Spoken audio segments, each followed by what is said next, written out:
Sir. क्या position है? Sir 24 माले पे।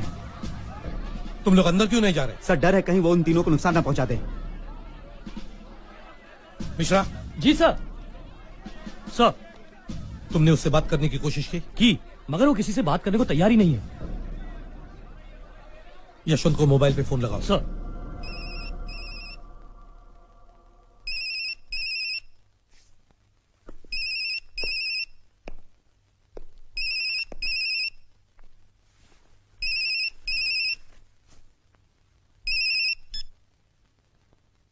बोलो कमिश्नर। आदित्य देखो, तुम जो कुछ कर रहे हो गलत कर रहे हो। मेरी बात सुनो, तुम अभी इसी वक्त उन तीनों को छोड़ दो और नीचे आ जाओ। मैं तुमसे वादा करता हूं तुम्हें कुछ नहीं होगा। मुझे जो होना था वो तो हो चुका, अब बारी इनकी है। जब तक ये मेरे भाई के खून का जुर्म कबूल नहीं कर लेते, इन्हें यही रहना होगा। बेवकूफ मत बनो आदित्य। देखो, अदालत अपना फैसला सुना चुकी है और कोई कुछ नहीं कर सकता है। अदालत ने जो सुना वो आधा सच था, पूरा सच मैं इनके मुंह से सुनना चाहता हूं। तुम जानते हो, तुम्हें चारों तरफ से घेर लिया गया है, समझे? और अगर आपके किसी आदमी ने बिल्डिंग में घुसने की कोशिश की तो उसकी मौत के जिम्मेदार आप होंगे।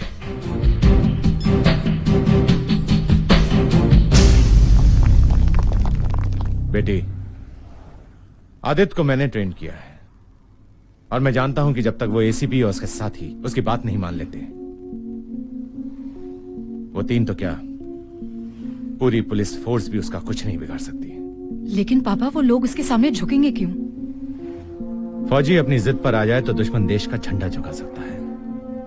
और फिर ये तो तीन पुलिस वाले हैं, वो पुलिस वाले जिन्होंने उसके भाई का खून किया है। लिख इस पे कि अनुज श्रीवास्तव बेकसूर है और तूने इन दोनों के साथ मिलकर उसका खून किया है।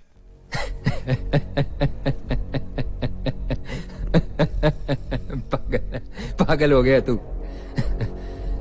चल 1 मिनट के लिए मान लेते हैं कि मैंने अपना गुनाह कबूल कर लिया और तेरे इन कागजों पे दस्तखत कर दिए। तुझे क्या लगता है कि मुझे फांसी हो जाएगी? अबे सारी दुनिया जानती है कि तूने हमें बंदी बना रखा और तेरे हाथ में है बंदूक। सब समझ जाएंगे कि तूने बयान जबरदस्ती लिखवाया है।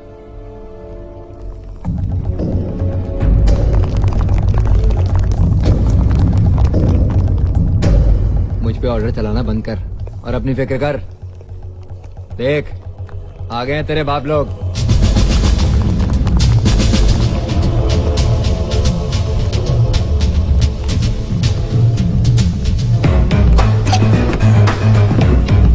ये क्या कर रहा है तू? हाँ, क्या कर रहा है तू?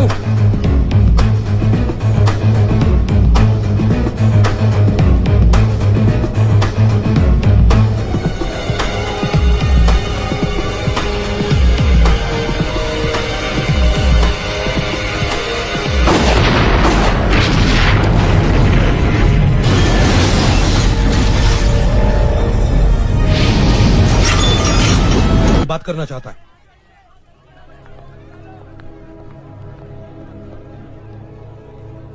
आदित्य, मैं बोल रही हूँ। पायल। तो अब ये तुम्हें हथियार बना के इस्तेमाल कर रहे हैं। मैं अपनी मर्जी से आई हूँ आदित्य। मैं तुम्हें बस, ये जंग मैं अपने भाई के माथे पर लगे हुए कलंक को मिटाने के लिए लड़ रहा हूं और वो मैं करके रहूंगा, चाहे मुझे अपनी जान देनी पड़े या किसी की जान लेनी पड़े। तुझसे ज्यादा समझदार तो तेरी माशूका है, मान ले उसकी बात, और दोनों हाथ उठा के अपने आप को पुलिस के सामने सरेंडर कर दे। शायद तेरी जान बच जाए। जिन लोगों से तू पंगा ले रहा है ना, स्पेशल फोर्स के लोग हैं। तुझ तक पहुंचने के लिए वो आसमान से भी रास्ता बना सकते हैं।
तक तुम लोग अपने जुर्म का इकबाल नहीं करोगे, तुम पुलिस वालों का यही हाल होता रहेगा।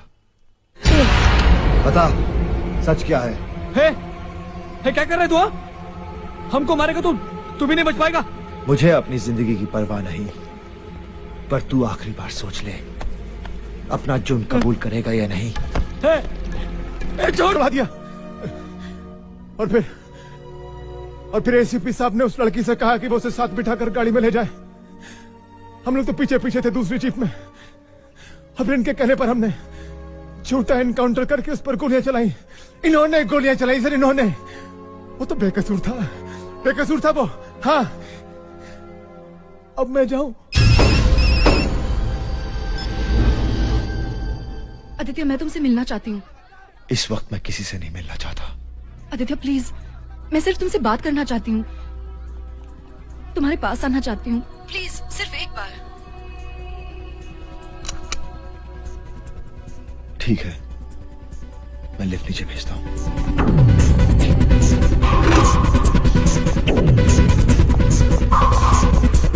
सर, आपका काम हो गया मिस पायल, ले जाओ मैडम को। सर, ये क्या कर रहे हैं आप? प्लीज। आपने मुझे इस्तेमाल किया। आप आदित्य को धोखा नहीं दे सकते commissioner. I am sorry. Commissioner madam please please चलिए आप।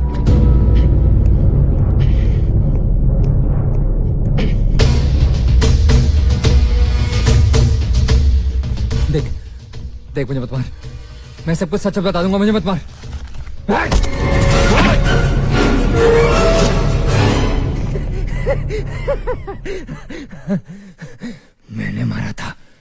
मैंने मारा था तेरे भाई को। तो क्या कर लेगा तू? क्या कर लेगा? बहुत जुबान चलती थी साले की, बोलती बंद कर दी मैंने, बोलती बंद। मार के जान निकाली है साले की, फिर बीच सड़क पे ले जाके कुत्ते की तरह दोबारा गोलियां दाग दी साले के सीने में। पर कौन बोलेगा ये अदालत में? महमूद